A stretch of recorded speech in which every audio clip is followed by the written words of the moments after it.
Assalamualaikum warahmatullahi wabarakatuh. Di sini saya akan menjelaskan materi tentang pengaruh agama dan budaya barat di Indonesia. Yang pertama yaitu pengertian kebudayaan. Kebudayaan menurut Melville J. Herskovits dan Bronislaw Malinowski, kebudayaan merupakan segala sesuatu yang terdapat dalam masyarakat, ditentukan oleh kebudayaan yang dimiliki oleh masyarakat itu sendiri. Kemudian, menurut Herskovits, memandang kebudayaan sebagai sesuatu yang turun-temurun dari satu generasi ke generasi yang lain. Menurut Andreas Epping, kebudayaan mengandung keseluruhan pengertian nilai sosial, norma sosial, ilmu pengetahuan, serta keseluruhan struktur-struktur sosial, religius, dan lain-lain.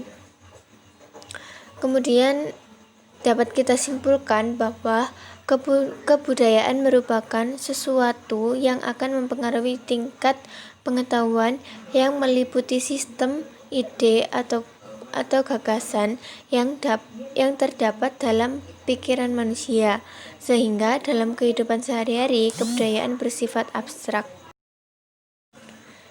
Kemudian ada unsur budaya menurut Kunjroningrat. Unsur budaya ada bahasa. Bahasa merupakan sarana untuk memenuhi kebutuhan sosial, untuk berinteraksi dengan sesama, sehingga bahasa menduduki porsi terpenting dalam analisa kebudayaan manusia.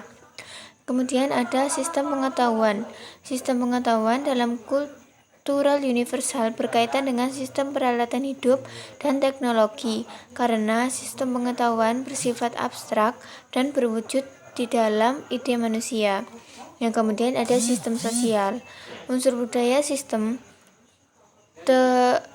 kekerabatan dan organisasi sosial merupakan usaha antropologi untuk memenuhi bagaimana manusia membentuk masyarakat melalui berbagai kelompok sosial. Kemudian ada sistem peralatan hidup dan teknologi. Manusia selalu berusaha untuk mempertahankan hidupnya, sehingga mereka akan selalu membuat peralatan atau benda yang baru. Kemudian ada sistem mata pencaharian hidup. Aktivitas ekonomi suatu masyarakat menjadi fokus kajian terpenting etnografi. Kemudian ada sistem religi. Sistem religi adanya pertanyaan mengapa manusia percaya pada adanya kekuatan gaib yang dianggap lebih penting daripada manusia. Kemudian ada kesenian.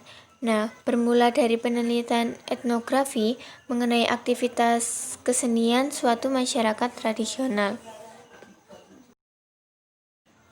Yang ketiga, ada nilai-nilai budaya. Nilai-nilai budaya ada dibagi menjadi dua, yaitu nilai budaya timur dan nilai budaya barat. Nilai budaya timur ini, pemikiran orang-orang timur lebih menekankan pada unsur terdalam dalam jiwa.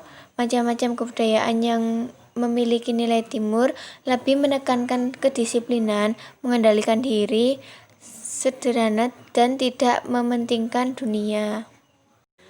Untuk nilai budaya barat, macam-macam kebudayaan yang dimiliki oleh budaya barat cenderung merupakan kebalikan dari nilai-nilai budaya orang timur. Budaya barat lebih menekankan dunia objektif dibandingkan perasaan, sehingga hasil olah pemikirannya membuahkan sains dan teknologi. Nilai budaya barat lebih ditekankan pada pikiran dan hanya meyakini sesuatu yang masuk akal. Kemudian, untuk pengaruh kebudayaan luar terhadap Indonesia dibagi menjadi tiga, yaitu ada kebudayaan pengaruh dari India, dan pengaruh kebudayaan Islam, dan pengaruh budaya Barat. Untuk pengaruh kebudayaan dari India, yaitu Hindu-Buddha, yaitu pengaruhnya terhadap bidang kepercayaan, organisasi kemasyarakatan, bidang sosial, kesenian, bahasa, teknologi, dan sistem pengetahuan. Untuk pengaruh kebudayaan Islam, proses masuknya kebudayaan Islam itu diperkirakan kedatangan pertama kali itu di Aceh. Menurut Mahuan yang datang ke Majapahit pada tahun 1413, ada 3 golongan penduduk Majapahit, yaitu orang-orang Islam, yang datang dari barat dan selebihnya rakyat yang menyembah berhala. Kemudian wujud alkulturasi kebudayaan Indonesia dan kebudayaan Islam berupa seni bangunan, seni rupa, aksara dan seni sastra, sistem pemerintahan, dan sistem kalender. Yang terakhir yaitu pengaruh kebudayaan barat di Indonesia, bisa kita lihat pada gambarnya, yaitu pengaruh dari segi teknologi, kemudian dari segi pergaulan, dan dari segi pakaian dan musik. Selanjutnya, dampak yang diakibatkan adanya pengaruh budaya dari luar, yaitu pengaruh positifnya perubahan tata nilai dan sikap menjadi rasional, kemudian berkembangnya ilmu, pengetahuan, dan teknologi, dan yang ketiga tingkat kehidupan yang lebih baik. Kemudian di samping itu sisi negatifnya, yang pertama yaitu kesenjangan sosial, kemudian gaya hidup yang kebarat-baratan, dan kemudian sikap individualis. Yang terakhir, cara mempertahankan kebudayaan Indonesia. Yang pertama, menumbuhkan semangat nasionalisme yang tangguh, misal semangat mencintai produk dan kebudayaan dalam negeri. Kemudian menanamkan dan mengamalkan nilai-nilai Pancasila dengan sebaik-baiknya, dan melaksanakan ajaran agama dengan sebaik-baiknya, selektif terhadap kebudayaan asing yang masuk ke Indonesia, memperkuat dan mempertahankan jati diri bangsa agar tidak luntur. Sekian dari penjelasan saya. Apabila ada salah, saya minta maaf. Kemudian untuk referensinya, saya mengambil dari beberapa jurnal dan artikel. Dan berikut ini profil diri saya. Nama saya Eva Lulu Durwardani, bisa dipanggil Eva. NIM 19140089, tempat tanggal lahir Malang 29 Februari tahun 2000. Alamat Jalan MT Haryono, Kampung Asem, RT 3 RW 1 Desa Pamotan, Kecamatan Dampit, Kabupaten Malang. Saya beragama Islam, anak ketiga dari 4 bersaudara. Untuk hobinya saya masih belum tahu.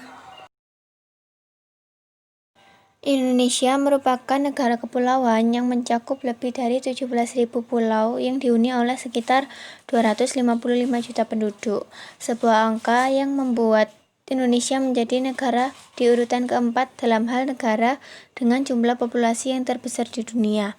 Angka ini juga mengimplikasikan bahwa banyak keanekaragaman budaya, etnis, agama, maupun linguistik yang dapat ditemukan di dalam negara ini.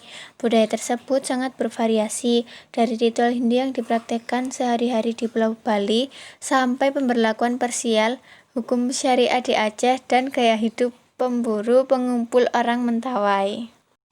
Sekian dari saya. Wassalamualaikum warahmatullahi wabarakatuh.